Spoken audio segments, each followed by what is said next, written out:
మేడారం సమ్మక్క సారలమ్మకైతే జనం పోటెత్తారని చెప్పొచ్చు. భక్తులు రాత్రి నుంచి కూడా పెద్ద సంఖ్యలో కూడా ఇక్కడ జంపనవాగైతే చేరుకున్నారు. అమ్మవార్లను మొక్కుకునే ముందు మాత్రం ముందస్తుగా మాత్రం జంపనవాగులో స్నానం ఆచరించిన తర్వాతకే అమ్మవార్లకైతే కూడా మొక్కులైతే చెల్లిస్తారని చెప్పొచ్చు. ఈ నేపథ్యంలో కూడా జంపనవాగు మొత్తం జనసాగరంగా మారిపోయింది. ఇసుకేస్తే రాలనంత జనం కూడా జంపనవాగులో జలకాలాడుతారని చెప్పొచ్చు. ఇక్కడ పబ్లిక్ పెద్ద సంఖ్యలో కూడా భక్తులైతే ఇక్కడికి వస్తున్నారు. వచ్చి ఇక్కడ జంపనవాగులో కూడా స్నానం చేస్తూ అదేవిధంగా వారి యొక్క కుటుంబ సభ్యులు బంధువులతో ఇక్కడికి వచ్చి మాత్రం ఎంజాయ్ చేస్తున్నటువంటి సిచ్యువేషన్ కనిపిస్తుంది. అదేవిధంగా ఇక్కడ కొంతమంది శివసత్తులు కూడా వారి ఇష్టదైవమైనటువంటి సమ్మక్క తల్లిని స్మరిస్తూ ఇక్కడ పూనకాలతో తెస్తున్నటువంటి పరిస్థితి కనిపిస్తే వారంతా కూడా మరోవైపు కూడా ఇక్కడ కుటుంబ సభ్యులు వారి బంధువులు కూడా పెద్ద సంఖ్యలో ఇక్కడ రావడం అమ్మవారిను దర్శించుకునేటువంటి క్రమంలో కూడా వారంతా కూడా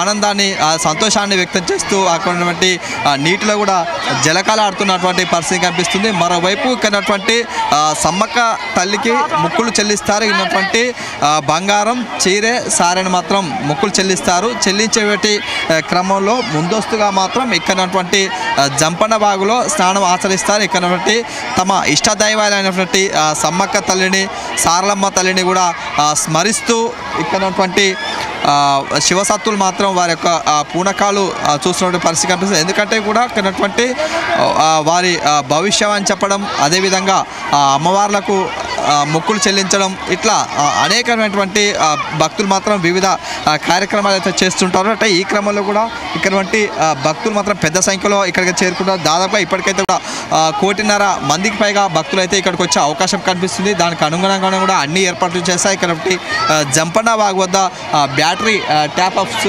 వాటర్ అయితే ఏర్పాటు చేశాయి. ఇక్కడ జంపనవాగులో కూడా ఈత కొట్టడం అదేవిధంగా జలకాల అయిన తర్వాతకి ఇక్కడ వాటర్ ఫెసిలిటీకి సంబంధించినటువంటి వాటర్స్ మాత్రం ఇక్కడ వాటర్ వద్ద కూడా స్నానం చేస్తూ ఉన్నటువంటి అధికారులు మాత్రం అన్ని ఏర్పాట్లు చేస్తారు. ఇక్కడ భక్తులు పెద్ద సంఖ్యలో ఇక్కడికి వస్తారు కాబట్టి వారికి అనుగుణంగా అన్ని ఏర్పాటు చేస్తారు. ఇక్కడ జంపనవాగులో మాత్రం ఇదివరకైతే మాత్రం నీరు ఉండకపోయేది. కానీ ఇక్కడ జాతర సమయంలో కాబట్టి వాటర్ ఉండాలనే ఉద్దేశంతో కూడా లక్కవరం సరస్సు నుంచి కూడా గత 3 రోజుల నుంచి కూడా నిరంతరంగా వాటర్ని అయితే విడుదల చేస్తున్నారు. ఇక్కడ జంపనవాగులో కూడా స్నానం ఆచరించేటువంటి భక్తులు పెద్ద సంఖ్యలో ఇక్కడికి వస్తున్నారని చెప్పొచ్చు. ఈ క్రమంలో ఇటు అమ్మవార్లకు మొక్కులు చెల్లిస్తూ అదేవిధంగా ఇక్కడ అమ్మవార్లకు మొక్కులు చెల్లించే పరిస్థితి నేపథ్యంలో ఇక్కడ భక్తులు పెద్ద సంఖ్యలో కూడా ఇక్కడికి వస్తున్నటువంటి క్రమంలో కూడా అధికారులు కూడా పూర్తి స్థాయిలో కూడా అన్ని ఏర్పాట్లు చేసినటువంటి పరిస్థితి కనిపిస్తుంది.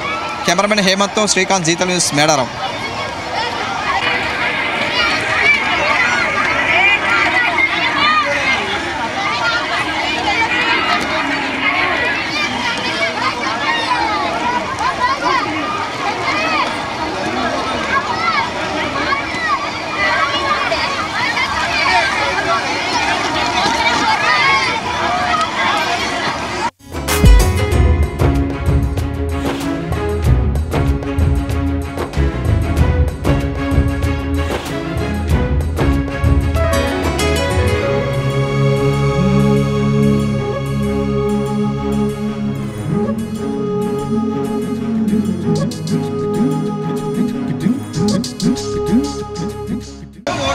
మేడారం సమ్మక్క సారలమ్మ జాతరకు మాత్రం భక్తుల తాకిడి పెరిగిందని చెప్పొచ్చు. ఇక్కడ భక్తులు లక్షల సంఖ్యలో కూడా అమ్మవారిని దర్శించుకుందుకు వస్తున్నారని చెప్పొచ్చు. వారి యొక్క కుటుంబ సభ్యులు బంధువులతో కలిసి ఇక్కడికి వస్తున్నటువంటి పరిస్థితి కనిపిస్తుంది. ఇక్కడ ప్రధాన ద్వారమైనటువంటి జంపనవాగు వద్ద ఉన్నటువంటి బ్రిడ్జి వైపు చూసుకోవచ్చు. ఇక్కడ భక్తులు మాత్రం లక్షల సంఖ్యలో మాత్రం ఇక్కడికి వస్తున్నటువంటి పరిస్థితి కనిపిస్తుంది. అంటే వీరంతా కూడా అమ్మవార్లను దర్శించుకోవాలి, అమ్మవార్లకు మొక్కులు చెల్లించాలనే ఉద్దేశంతో ఇక్కడికైతే వస్తుందని చెప్పొచ్చు. ఈ రోజు నుంచి కూడా మేడారం సమ్మక్క సంబంధించినటువంటి మొదటి ఘట్టం అయితే ఈరోజు ఆవిష్కృతమవుతుంది. ఎందుకంటే కూడా సమ్మక్క కూతురు అనేటువంటి సారలమ్మను ఈరోజు గద్దెపై ప్రతిష్ఠిస్తా అని చెప్పొచ్చు.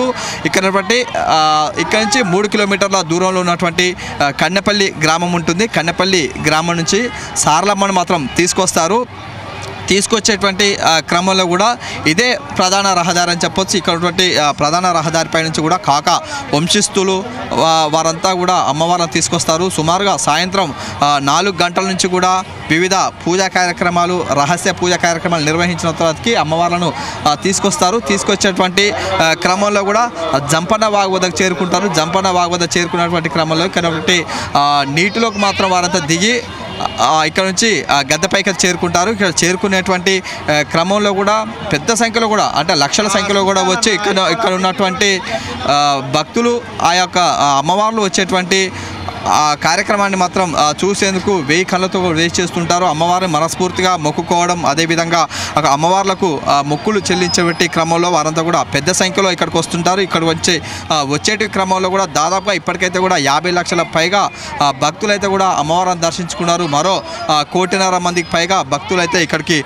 వచ్చే అవకాశం కనిపిస్తుంది. కాబట్టి దానికి అనుగుణంగానే కూడా అధికారులు అన్ని ఏర్పాటు చేశారని చెప్పొచ్చు. ఈరోజు మొదటి రోజు కావడం సారలమ్మ ఇక్కడికైతే వస్తున్నటువంటి క్రమంలో భక్తులు పెద్ద సంఖ్యలో కూడా ఇక్కడికి వస్తున్నారు. వచ్చేటువంటి క్రమంలో ముందుగా జంపన్న వాగు వద్ద మాత్రం వారు స్నానాలు ఆచరిస్తారు.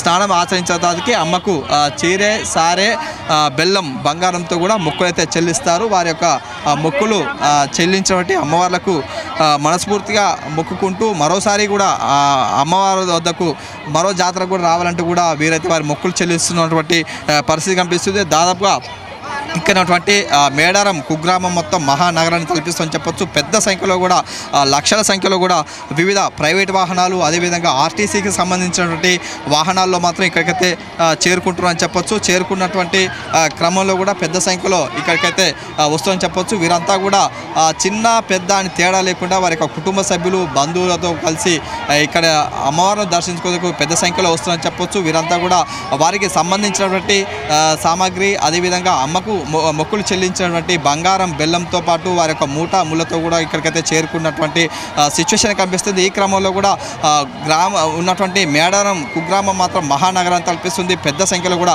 లక్షల సంఖ్యలో కూడా ఇక్కడ అమ్మవార్లకు మొక్కులు చెల్లించుకుంటూ పెద్ద సంఖ్యలో భక్తులు ఇక్కడికైతే వస్తున్నటువంటి పరిస్థితి కనిపిస్తుంది. కెమెరా హేమంత్తో శ్రీకాంత్, జీతం న్యూస్, మేడారం.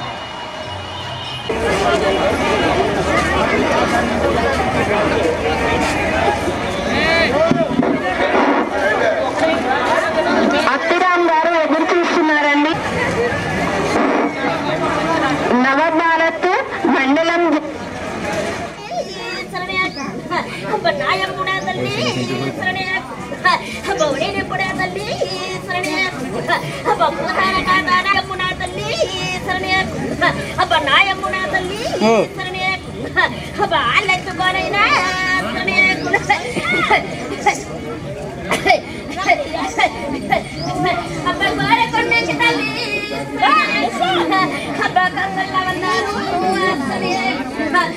నమ్ముకున్న వారికే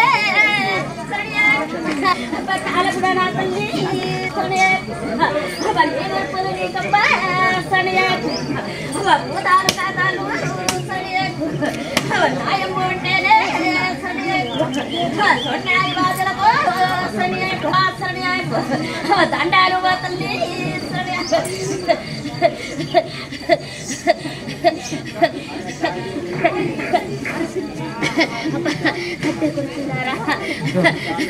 నా యొక్క పచ్చి గొప్పలు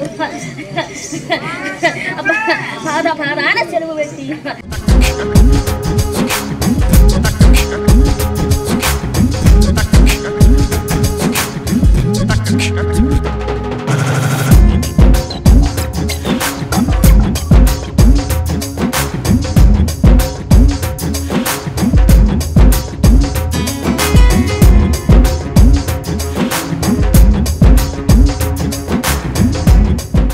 ఇక్కడ కన్నపల్లి గ్రామం వద్ద ఉన్నటువంటి సారలమ్మ ఆలయంలో ఒక ప్రత్యేకమైన పూజా కార్యక్రమాలు నిర్వహించారు పూజారులు. మనతో పాటు కాకా వంశస్థులు ఉన్నారు, అలాంటి తెలుసుకున్నాం. ఏదైతే ఉందో కూడా సారలమ్మను తీసుకొచ్చేటువంటి వ్యక్తి కాకా సారయ్య, అతనే ఇతరని చెప్పొచ్చు.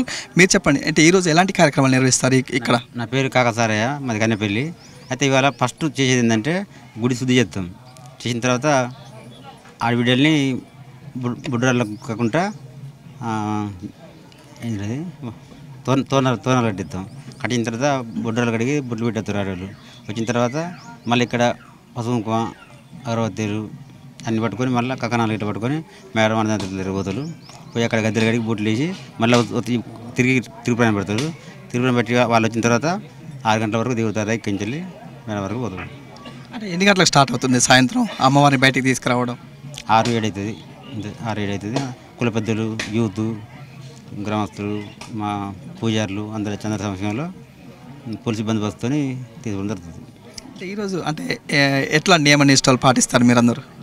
మా ఆడబిడ్డలు కానీ పూజారులు కానీ ఒంటి పూట పొద్దుని సాయంత్రం దేవుని తిప్పచ్చిన తర్వాత అన్నం తింటారు. అంత చెప్పే వరకు తినకుండా ఒంటి పొద్దుంటారు. అంటే సాయంత్రం తీసుకెళ్ళినటువంటి కన్నెపల్లి నుంచి జంపనవాగు నుంచే తీసుకెళ్తారు. జంపనవాంచులు ఎప్పటికైనా ఎప్పుడు మా పూర్వకాలం నుండి మా పెద్దలు కానీ మేము కానీ జంపనవాగు నుంచి తీసుకెళ్తాం. ఇప్పుడు కూడా సేమ్. తిరిగి వనప్రవేశం అప్పుడు కూడా మీరే అప్పుడు అంతే. ఆ రోజు ఎలాంటి కార్యక్రమాలు చేస్తాం మరి ఇక్కడ? ఏం లేదు, దేవుని పడకత్తే పెట్టాడు. తెల్లారి ఉంటుంది, తెల్లారి మళ్ళీ పూజ ఉంటుంది. తర్వాత మేకపిల్లని కొత్తుంది దేవునికి కుల పెద్దలతో సాకమంది మేకపోతుంది రోజు. అమ్మవారు తీసుకొచ్చేటప్పుడు అంటే మీకేమైనా గుర్తుంటుందా సార్? మాకేం గుర్తుంటుంది అప్పుడు. మొన్న వచ్చినాను. సరే సరేనా టైం లేదు. ఎస్ అంటే మనం మీరు చెప్పండి అంటే ఎట్లాంటి కార్యక్రమాలు చేస్తారు ఇక్కడ? నా పేరు కిరణ్ కుమార్, నేను సారలమ్మ పూజారిని. ఇప్పుడు గుడి శుద్ధి చేసుకున్న తర్వాత ఇంటి ఆడబిడ్డలతోటి కానీ అవి బొడ్రాలు కానీ ఉన్న గ్రామ దేవతలకు అన్నింటిలో బొడ్లు పెట్టిన తర్వాత కుల పెద్దలతోటి మన తోరణాలు ఎత్తించిన తర్వాత ఇప్పుడు గద్దెలు గడగడానికి పోవడం జరుగుతుంది. కంకణాలు, పసుపు కుంకుమ, నిండు బిందు నీళ్ళతోటి ఇంటి ఆడబిడ్డలు కానీ కుల పెద్దలు కానీ పోలీసు బందోబస్తు మధ్యలో తీసుకొని పోయి అమ్మవారి దగ్గర గద్దెల మీద సమర్పించుకొని అక్కడ ముగ్గులేసి అమ్మవారికి కంకణాలు సమర్పించడం జరుగుతుంది. తర్వాత మళ్ళీ తిరిగి వచ్చిన తర్వాత 6 గంటల పూజ కంప్లీట్ తర్వాత మళ్ళీ 7:30కు అమ్మవారిని పూజతోటి కుల పెద్దలు ఆడబిడ్డల తర్వాత ఆరతిచ్చి అందరితోటి బయలుదేరడం జరుగుతుంది. అంటే వనప్రవేశం చేసిన తర్వాత ఎట్లాంటి కార్యక్రమాలు చేస్తారు మరి? వనప్రవేశం చేసిన తర్వాత మళ్ళీ ఏముండదంటే తెల్లారి మళ్ళీ ఇక్కడ పూజా కార్యక్రమాలు జరుగుతాయి. ఊరు కానీ మన ఆడబిడ్డలు కానీ కుల పెద్దలు కానీ అప్పుడు మొక్కులన్నా చెల్లించుకోవడం జరుగుతుంది. ఏట బలిదానం చేసిన తర్వాత కుల పెద్దలకి నైవేద్యంగా ఇచ్చడం జరుగుతుంది. శాకం పెట్టిన తర్వాత అందరికి భోజనాలు పెట్టడం జరుగుతుంది. అదేవిధంగా మీ కుటుంబ సభ్యులు అయితే బంధువులు కూడా అందరూ ఆహ్వానిస్తారు? ఇక్కడ ఇస్తాను. ఇప్పటికే అందరూ వచ్చి ఉంటారు, అందరితో ఆహ్వానితులుగా ఉన్నారు. ఇప్పుడు అంతా ఇల్లంతా నిండిపోయింది, అంత సంబరాలుగా ఉన్నారు. ఇవాళ దేవత పోతుంది కాబట్టి అదే ఉత్కంఠంగా చూస్తున్నారు. ఇప్పుడు ప్రధానంగా అంటే అమ్మవారు తీసుకొచ్చేటప్పుడు వరాలు పట్టడం, అదేవిధంగా సాష్టాంగ నమస్కారాలు చేస్తుంటారు. అంటే వారందరిపై కూడా అమ్మవారు మీద నుంచి వెళ్తుందని చెప్పి ఒక నమ్మకం ఉంటుంది. అట్లాంటప్పుడు ఎట్లా చేస్తారు? ఎట్లాంటి కార్యక్రమం? పెళ్లి కానీ ఆడబిడ్డగా పెళ్ళైన తర్వాత వాళ్ళ సంతు కోసం అని ఇస్తారు. సంతు పూజ చేసిన తర్వాత వాళ్ళకు కూడా సంతు పట్టియడం జరుగుతుంది. వాళ్ళకు కూడా పళ్ళు పలహారాలు సమర్పించడం జరుగుతుంది. వాళ్ళ పైన పోతే అది ఒక నమ్మకం, అది పూర్వీకుల నుండి వచ్చే సంప్రదాయం కాబట్టి మేము కూడా ఇప్పుడు నడిపించుకోవడం జరుగుతుంది. వాళ్ళకి అదే కలిసికట్టుగా వస్తుంది. వాళ్ళ నమ్మకంతో ఇక్కడికి వస్తున్నారు. అమ్మవారు వరాలు ఇస్తుంది కనుక ఆ తల్లి చల్లగా చూడాలని కోరుకుంటున్నాం. ఎస్ అంటే ఇక్కడ చూసుకోవచ్చు మనం ఈరోజు మేడారం సమ్మక్క సారలమ్మ జాతరలో ప్రధాన ఘట్టమైనటువంటి సారలమ్మను ఈరోజు అయితే గద్దెలపై ప్రతిష్ఠ అని చెప్పొచ్చు. అందులో ప్రధానంగా ఈరోజు అమ్మవారికి సంబంధించినటువంటి కన్నపల్లి ఆలయంలో ఉన్నటువంటి ఆలయం వద్ద ఉన్న ఇక్కడ పూజారులు ఇప్పటికే మొదటిసారి పూజా కార్యక్రమం నిర్వహించిన తర్వాతకి ఆలయాన్ని అయితే మూసివేసిన తర్వాతకి ఇప్పుడు మరొక పూజా కార్యక్రమం నిర్వహించేందుకు మళ్ళీ వెళ్తున్నారు. వీరన్నటువంటి గ్రామంలో ఉన్నటువంటి గ్రామ దేవతలు, అదేవిధంగా బొడ్రాయితో పాటు కొన్ని సంబంధించినటువంటి దేవతలకైతే కూడా ఉన్నటువంటి మొక్కులు చెల్లిస్తారు. అదేవిధంగా గ్రామంలో ఉన్నటువంటి మామిడి తోరణాలతో అలంకరించిన తర్వాతకి ఇల్లుని శుద్ధి చేసుకొని గుడిని శుద్ధి చేసుకొని ఇక్కడ ఒక రహస్యంగా ఒక ప్రత్యేకమైనటువంటి పూజా కార్యక్రమాలు నిర్వహించిన తర్వాతకి సాయంత్రం 6 గంటల సమయంలో కూడా సారలమ్మను అయితే బయటికి తీసుకొస్తారు. ముందు దీపారాధన చేస్తారు. చేసిన తర్వాతకి ఒక పూజా కార్యక్రమాలు నిర్వహించిన తర్వాతకి అమ్మవారిని బయటికి తీసుకొచ్చేటువంటి అందులో ప్రధానంగా ఉన్నటువంటి కాక వంశస్థులైనటువంటి సారయ్య అమ్మవారిని కుంకుమ బరిలో ఉన్నటువంటి అమ్మవారిని తీసుకొచ్చినటువంటి క్రమంలో కూడా కోట్లాది మంది భక్తులు కూడా ఆ యొక్క దృశ్యాలను చూసేందుకు పెద్ద సంఖ్యలో ఇక్కడికైతే వస్తూ ఉంటారు. అదేవిధంగా కొంతమంది భక్తులు మాత్రం వారు కోరినటువంటి కోరికలు తీరడం, మొక్కులు చెల్లించినటువంటి వారు మాత్రం అమ్మవార్లకు స్వాగతం పలుకుతుంటారు. అదేవిధంగా కన్నెపల్లికి సంబంధించినటువంటి ఆడపడుచులు కూడా అమ్మవార్లకు నీటి బిందెలతో కూడా స్వాగతం పలుకుతూ మంగళహారతులతో కూడా అమ్మవారికి స్వాగతం పలుకున్నటువంటి సిచ్యువేషన్ కనిపిస్తుంది. కెమెరామెన్ హేమంత్తో శ్రీకాంత్, జీతో న్యూస్, కన్నెపల్లి.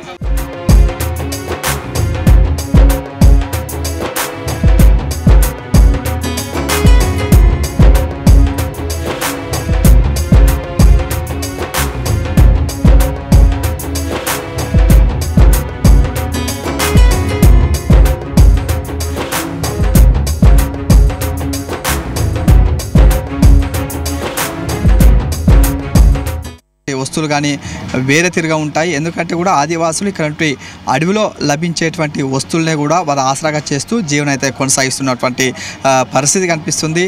దీనికి సంబంధించినటువంటి అవన్నీ కూడా చూపించే ప్రయత్నం చేస్తాను.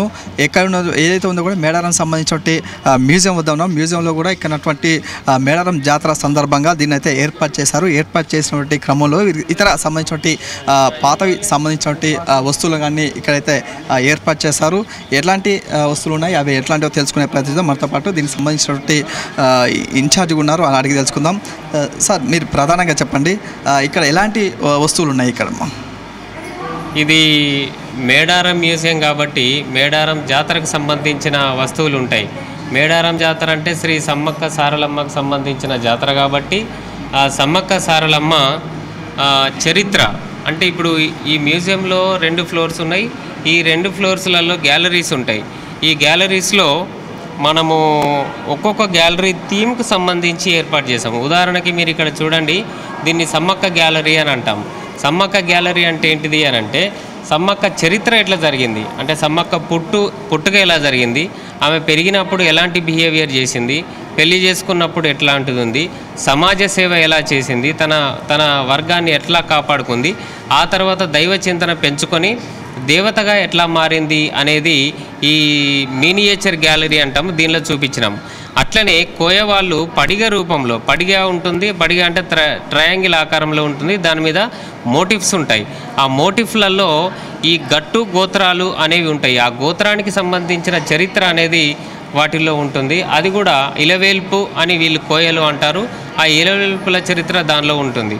తర్వాత ఈ సమ్మక్క పెళ్లి చేసుకున్నప్పుడు ఐరేని కుండలు ఎట్లా ఉండేటివి, తర్వాత పవిత్రమైన నూనె అంటే పండుగకు సంబంధించి జాతరకు సంబంధించి నూనెను వాళ్ళే తయారు చేసుకుంటారు కాబట్టి అట్లాంటి గానుగ యంత్రం ఎలా ఉండింది, తర్వాత వాళ్ళ ప్రాంగణం ప్రతి కోయ ఇంటికి వెళ్ళినప్పుడు వాళ్ళ గోత్రానికి సంబంధించిన నామాలు ఉండే ప్రాంగణం ఉంటుంది, గడప ఉంటుంది. అట్లాంటివి కూడా ఇక్కడ పెట్టడం జరిగింది.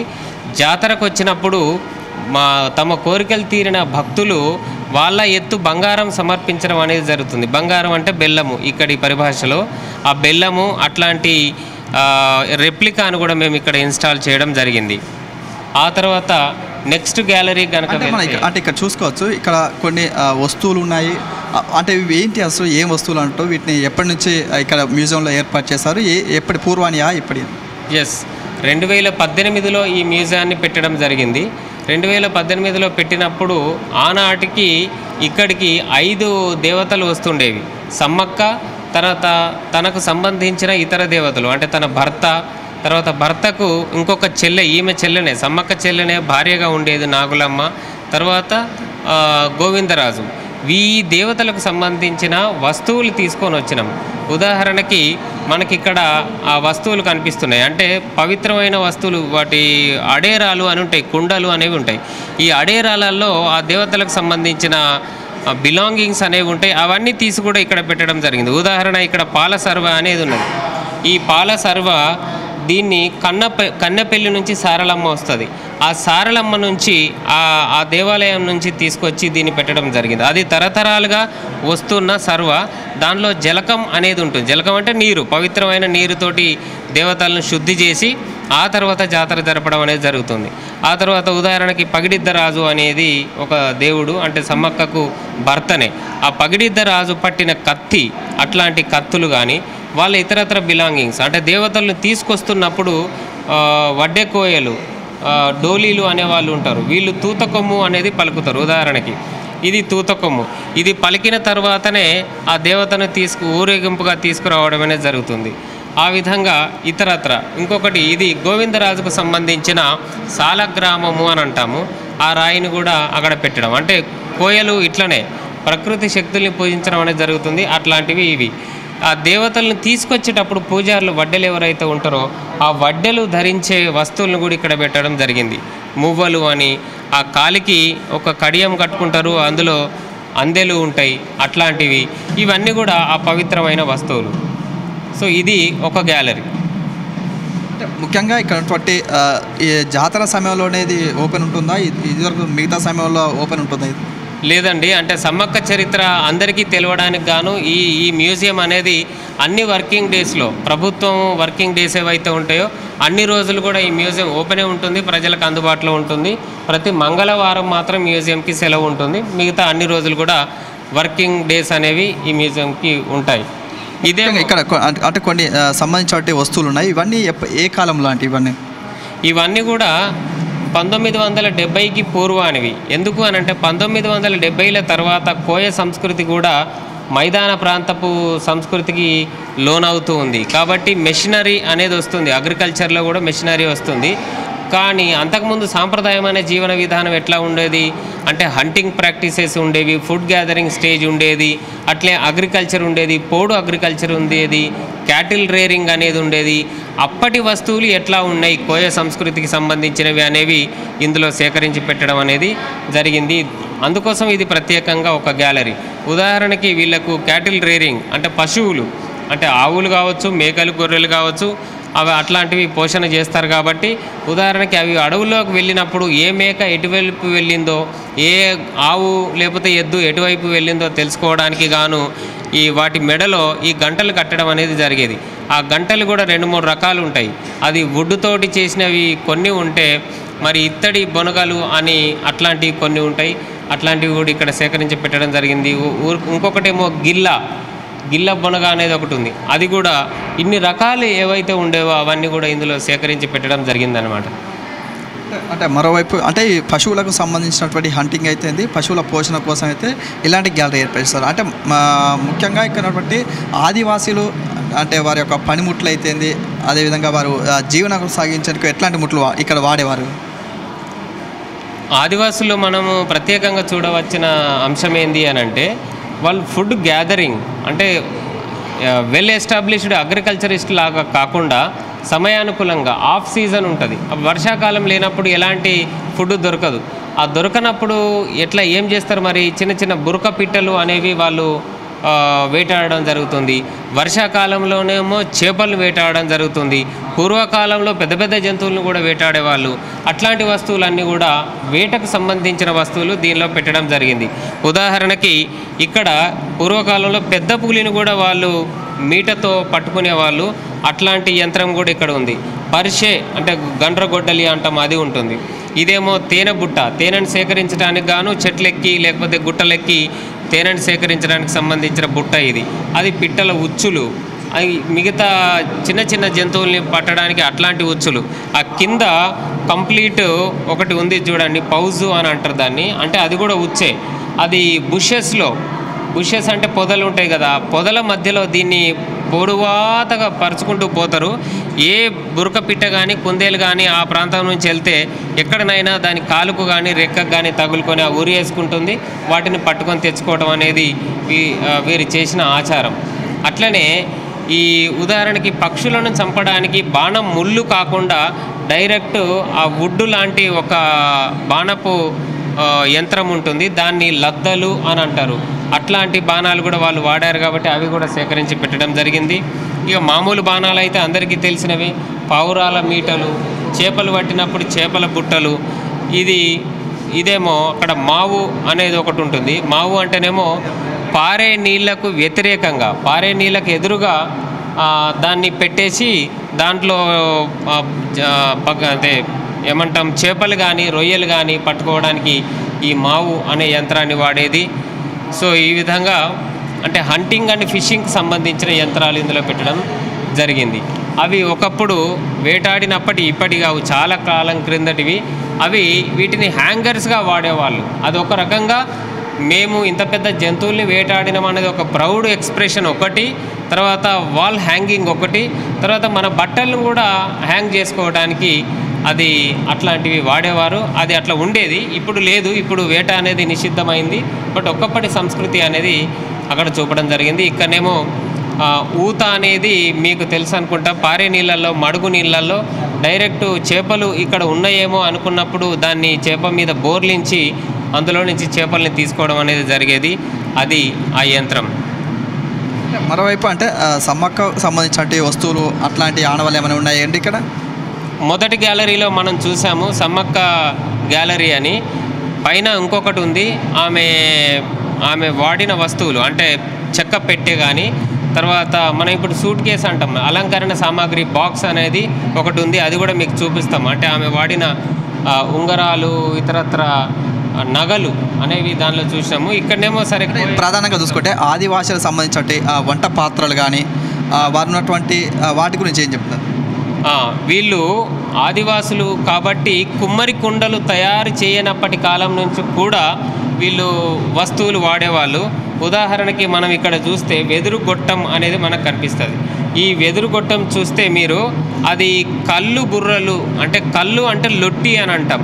లొట్టి అంటే కూడా కుండ. కానీ ఆదివాసులు కుండ కంటే ముందు, కుండను తయారు చేయడం కంటే ముందు వెదురు బొంగులను ఆ కళ్ళు కుండలుగా వాడేది. అట్లాంటి సంస్కృతి కూడా మనం చూడొచ్చు. ఆ తర్వాత బుర్రకాయలను వాడారు. అంటే సొరకాయ, ఆనిగపకాయ, దాని లోపలి గుజ్జు తీసేసి దాన్ని బొంగుగా చేసేసి దాన్ని కళ్ళు సర్వింగ్ మెషిన్గా వాడేవాళ్ళు, లేదు అని అంటే కంటైనర్గా వాడేవాళ్ళు. ఆ తర్వాత కుండలు వచ్చినాయి. కుండలలో ప్రత్యేకించి దాన్ని సుందిరి అని అంటారు. సుందిరి అనేది మహువా లిక్కర్ అంటే ఇప్పపు సారాన్ని పోసుకోవడానికి కానీ, లేదు అంటే ఆముదపు నూనె పోసుకోవడానికి కానీ, ఇట్లాంటి విలువైన లిక్విడ్స్ని స్టోర్ చేసుకోవడానికి వాటిని వాడేవాళ్ళు. ఆ తర్వాత అక్కడ కంట్లం అని ఉంది. కంట్లం అని అంటే ఇప్ప పువ్వు సారాను కాసుకునే యంత్రం అది. అట్లాంటివి ఒకప్పుడు కాసారు, ఇప్పుడు నిషిద్ధమైంది. బట్ కాసినప్పటి వస్తువులు అవి. అంటే ఇవి ఎన్ని సంవత్సరాల క్రితం ఇవన్నీ వస్తువులు? నేను 1970 కంటే ముందు, అంటే ఒక 50-60 ఏళ్ళ కంటే ముందు. కొన్నిటి వయసు 100 సంవత్సరాలు కూడా ఉంది. సో 60-70 నుంచి 100 సంవత్సరాల వయసున్న ఆర్టిఫాక్ట్స్ ఇందులో పెట్టడం జరిగింది. ఇందులో ప్రధానంగా ఆదివాసీలకు సంబంధించిన సంస్కృతి, సాంప్రదాయాలు, కొమ్మనృత్యం వాటికి సంబంధించి గ్యాలరీ కూడా ఉంది కదా, దీని గురించి ఏం చెప్తారు? అవును, ఈ ఆదివాసులు ప్రత్యేకించి కోయలు ఒక 2-3 రకాల డాన్సెస్ చేస్తారు. మొట్టమొదటిదేమో కొమ్ము కోయ. కొమ్ము కోయ అంటే అది మీరు చూడవచ్చు. కొమ్ములు ఇవి బైసన్ హార్న్, అడవి దున్నపోతు అని అంటాం. అడవి దున్నపోతు చనిపోయినప్పుడు దాని కొమ్ముల్ని సేకరించి వీళ్ళు హెడ్ గేర్గా వాడడం అనేది చేస్తారు. దానిపైన నెమలి పింఛం ఒకటి పెడతారు. తర్వాత వాళ్ళే మగవాళ్ళు పర్కిడ్ అని ఒకటి లంగా లాంటి వస్త్రం ధరిస్తారు కాబట్టి అది వాళ్ళ డాన్స్కు సంబంధించిన ఒకటి. తర్వాత తూత కొమ్ము అని ఒకటి అంటారు. అంటే బైసన్ హార్నే దాన్ని ఒక వాయిద్యం లాగా వాయిస్తారు కాబట్టి అది తూత కొమ్ము. తర్వాత కాళ్ళకు అందెలు ధరిస్తారు. స్త్రీలేమో గిల్లకాయలు అనేవి చేతిలో పట్టుకొని వాళ్ళు పిండి బంధము అని అంటారు. ఈ పిండి బంధం అని అంటే వర్తులాకారంలో తిరుగుతూ డ్యాన్స్ చేసేటప్పుడు పట్టుకునే వేయించే వాయిద్యం అది. అట్లే చిరుతలు, భజనలు కూడా ఒకప్పుడు చేసేవాళ్ళు కాబట్టి చిరుతలు అనేది కూడా ఒక వాయిద్యము. వీళ్ళు రేలా డ్యాన్సు, కొమ్ముకోయ డ్యాన్స్ కాకుండా కోలాటం అనేది కూడా ఒక డాన్స్ చేస్తారు. ఆ కోలాటంకి సంబంధించిన కోలలు అవి మీరు కింద చూడవచ్చు. మరోవైపు అంటే వీరికి సంబంధించినటువంటి వస్తువుల్లో ప్రధానమైనటువంటి ఇంకా వేరే ఏమైనా వస్తువులు ఉన్నాయని? అంటే గృహ అలంకరణ సామాగ్రి అంటే ఆడవాళ్ళు అలంకరించుకోవడానికి ఎట్లాంటి వస్తువులు వాడతారు, గృహాన్ని అలంకరించుకోవడానికి ఎట్లాంటి వస్తువులు వాడతారు అనేవి మనం ఇక్కడ గ్యాలరీలో చూడవచ్చు. ఇప్పుడు ఉదాహరణకి ఇందులో ఎన్ని రకాల కడియాలు ఉన్నాయో చూడండి. దండ కడియాలు, ముంజేతి కడియాలు, కాళ్ళ కడియాలు, నడుముకు కూడా ఒక వడ్డానము. ఈ కడియాలలో ఎన్ని రకాలు ఉన్నాయి అంటే బుగ్గ వెండితో చేసేవి, ఇత్తడితో చేసేవి, నిజంగా వెండితో చేసేవి. తర్వాత ఒక రకమైన మట్టి దొరికేది పూర్వకాలంలో, దాన్ని చైనా మట్టి అంటున్నారు ఇప్పుడు. ఆ మట్టితో కూడా గాజులు తయారు చేసుకునే వాళ్ళు. అట్లాంటివన్నీ కూడా ఇక్కడ మనం చూడవచ్చు. ఇక్కడికి వస్తే ఈ సమ్మక్క వంశీయులు చందావారు, ఆ చందావారి ఇంటి నుంచి సేకరించిన పనిముట్లు ఇవి. వాళ్ళు అంటే సమ్మక్క లాంటి దేవతలు కానీ, ఆ తర్వాత వచ్చిన వాళ్ళు కానీ పవిత్ర మూర్తులు. ఇగో ఇట్లాంటి కంక పెట్టెలు, చెక్క పెట్టెలు సేకరించి వాటిల్లో వాళ్ళ విలువైన వస్తువులు, అలంకరణ సామాగ్రి ఇందులో పెట్టుకునేవాళ్ళు. అంటే దువ్వెన కానీ, ఈర్పెన కానీ, తర్వాత అంటే జుట్టు వీడిపోకుండా కొన్ని రకాల పనిముట్లు ఉండేవి. అవి లోపల చూడవచ్చు మీరు. వాళ్ళు ముక్కుకు ముక్కెర కానీ, చెవులకు పోగులు కానీ, ఇతరత్ర కంటెలు కానీ అట్లాంటివి ఇందులో పెట్టుకునేవాళ్ళు. అది ఒక బాక్స్ ఇవి. మరోవైపు ఇక్కడ ఉన్నటువంటి కొన్ని ఏదైతే ఉందో కూడా సీడ్స్ కనిపిస్తుంది. ఈ సీడ్స్ గురించి ఏం చెప్తారు? ఇవన్నీ ఎప్పటి? ఇవన్నీ కూడా కోయ వాళ్ళు సాంప్రదాయంగా పండించుకునే, లేదంటే ఫుడ్ గ్యాదరింగ్ అని అంటాం. అంటే గ్యాదరింగ్ అంటే డైరెక్ట్ ఏవో చెట్లకు పండుతూ ఉంటాయి, కాస్తూ ఉంటాయి, వాటిని సేకరించి ప్రిజర్వ్ చేసుకునేవాళ్ళు.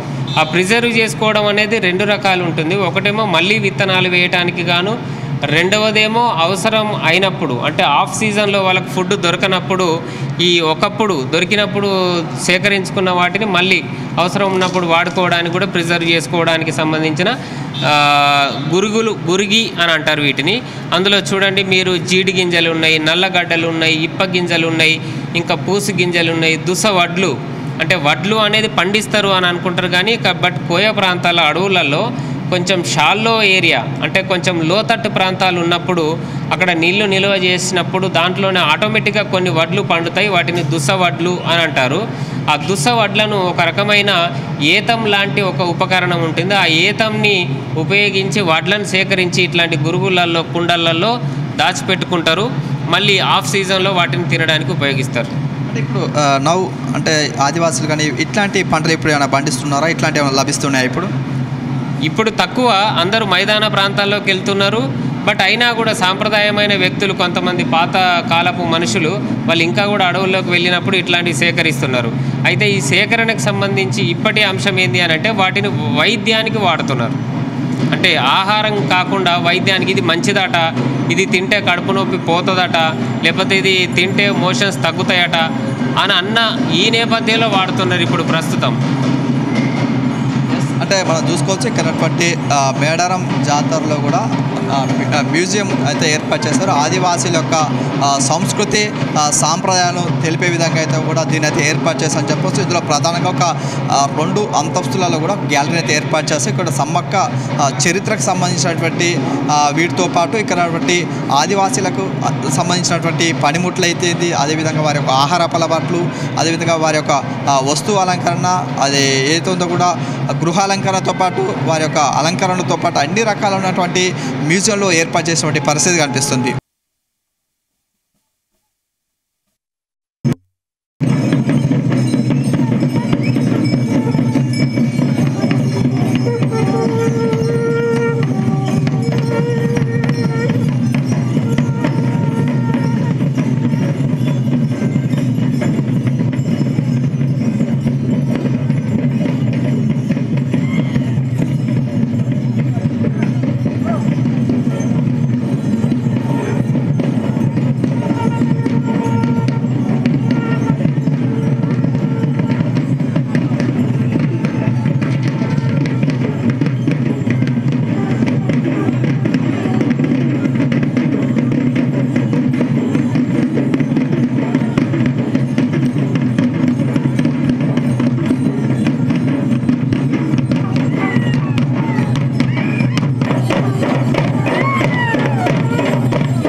జాతరలో కూడా ఇలవేల్పులందరూ కూడా ఒక సమ్మేళనంగా చేస్తున్నారని చెప్పవచ్చు. ఇక్కడ మొత్తం ఇలవేల్పులు 150 మందికి పైగా ఉంటారు. వీరందరినీ కూడా ఒక సమ్మేళనంగా ఒక తాటిపైకి తీసుకొచ్చే ప్రయత్నం చేస్తున్నారు టూరిజం శాఖ సంబంధించిన వారు. వీరంతా కూడా మేడారం మహాజాతర ఉంటుంది కాబట్టి మహాజాతరల నేపథ్యంలో కూడా వారందరినీ 150 మంది పైగా ఇలవేల్పులు ఉంటారు. వీరందరినీ కూడా ఒక తాటిపైకి తీసుకొచ్చి వారి యొక్క ప్రదర్శన అయితే కొనసాగించని చెప్పొచ్చు. వీరంతా కూడా ఒక నెమలి పింఛంతో కూడుకున్నటువంటి ఒక కర్రతో కూడా వీరు నృత్యాలు చేస్తున్నారు.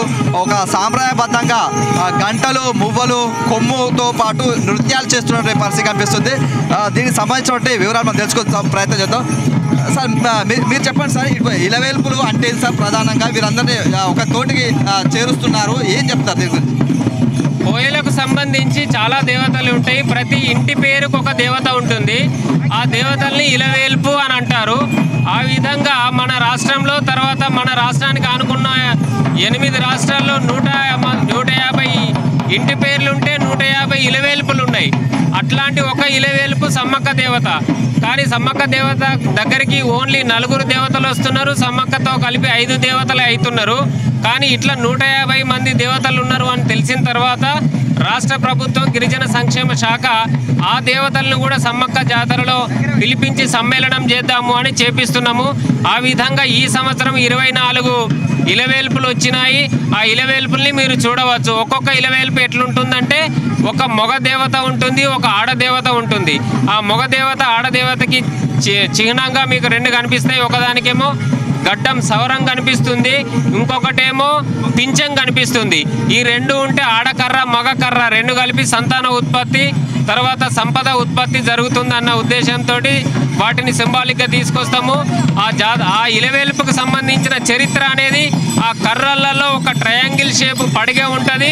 ఆ పడిగెలో ఆ చరిత్రను చెప్పడం అనేది జరుగుతుంది. వాటిని వడ్డేలు అనేవాళ్ళు, తలపతులు అనేవాళ్ళు, జలకం వడ్డేలు అనేవాళ్ళు, డోలీలు అనేవాళ్ళు. ఈ 4 రకాల పవిత్రమైన వ్యక్తులు ఇక్కడికి తీసుకొని రావడం జరుగుతుంది. వచ్చిన తర్వాత మన ట్రైబల్ మ్యూజియం ఉంది మేడారంలో. ఈ మేడారం ట్రైబల్ మ్యూజియం ప్రాంగణంలో ఈ ఇలవేల్పుల సమ్మేళనం అనేది ఈ జాతర సందర్భంగానే జరుపుతున్నాము. కొంత ముందుగానే జరిపేది, కానీ ఈ సంవత్సరం మంత్రి సీతక్క గారు ఈ జాతర సందర్భంలోనే అంటే 21 తారీఖు ఫిబ్రవరి నాడే జరపాలన్న నిబంధన మేరకి ఇప్పుడు అది జరుపుతున్నాం. అంటే సుమారుగా అంటే ఎన్ని రాష్ట్రాల నుంచి వచ్చారు వీళ్ళందరూ? మన పక్కనే ఛత్తీస్గఢ్ అనే రాష్ట్రం ఉంది. ఆ ఛత్తీస్గఢ్లో గొత్తి కోయలు ఉంటారు, భాష కోయలు, రాష కోయలు అని. ఈ కోయలు ఇప్పుడు ఇక్కడికి తీసుకొని రావడం జరిగింది. అయితే మొన్నటి వరకు 10 సంవత్సరాల కిందటి వరకు ఆంధ్రప్రదేశ్ తోటి కూడా కలిసి ఉన్నాం కాబట్టి అక్కడి నుంచి కూడా వచ్చినాయి. కాబట్టి ఇప్పుడు ఛత్తీస్గఢ్, ఆంధ్రప్రదేశ్, తెలంగాణ, ఒక ట్రెండేమో ఒరిస్సా నుంచి కూడా వచ్చి మొత్తం సమ్మేళనం జరుగుతుంది ఇప్పుడు. ఎస్, మనం చూసుకోవచ్చు ఇక్కడ వీరంతా కూడా ఇలవేల్పులు. వీరందరూ కూడా 150 మందికి పైగా ఇక్కడ ఉన్నారు. వీరందరినీ కూడా ఒక తాటికి చేర్చాలనే ఉద్దేశంతో ఇటు రాష్ట్ర పర్యావరణ శాఖ ఆధ్వర్యంలో కూడా వీరందరూ కూడా ఒక చోటుకు చేరుస్తుంది. ఈ క్రమంలో కూడా వీరంతా కూడా ఛత్తీస్గఢ్ అదేవిధంగా ఇతర రాష్ట్రాలకు సంబంధించిన వీరందరినీ కూడా తీసుకురావడం జరిగింది. వీరంతా కూడా ఇలవేల్పులు ప్రస్తుతానికి మాత్రం 24 మంది ఇలవేల్పులు మాత్రం ఇక్కడికి వచ్చారు. ఇందులో ప్రధానంగా వచ్చేటువంటి వారిలో ఒక మగ ఇలవేల్పు అయితే ఒక ఆడ ఇలవేల్పు ఉంటుంది. ఇలా 2గా విభజిస్తారు. వీరు వచ్చేటువంటి క్రమంలో కూడా వీరికి ఉన్నటువంటి కర్ర ఆధారం అదేవిధంగా నెమలి పింఛం ఆధారంగా వీరైతే గుర్తిస్తారు. ఇక్కడ ఏదైతే ఉందో కూడా ఇక్కడ తలపతులు అదేవిధంగా వడ్డలు వీరికి ప్రధాన పూజారులుగా ఉంటారు. వీరందరినీ కూడా ఏదైతే ఉందో కూడా సమ్మకు ఏ విధంగా పూజా కార్యక్రమాలు నిర్వహిస్తారో అదే తరహాలో కూడా ఇక్కడ కూడా పూజా కార్యక్రమాలు నిర్వహిస్తా అని చెప్తున్నటువంటి పరిస్థితి కనిపిస్తుంది. కెమెరామెన్ హేమితో శ్రీకాంత్, జీ తెలుగు న్యూస్, మేడారం.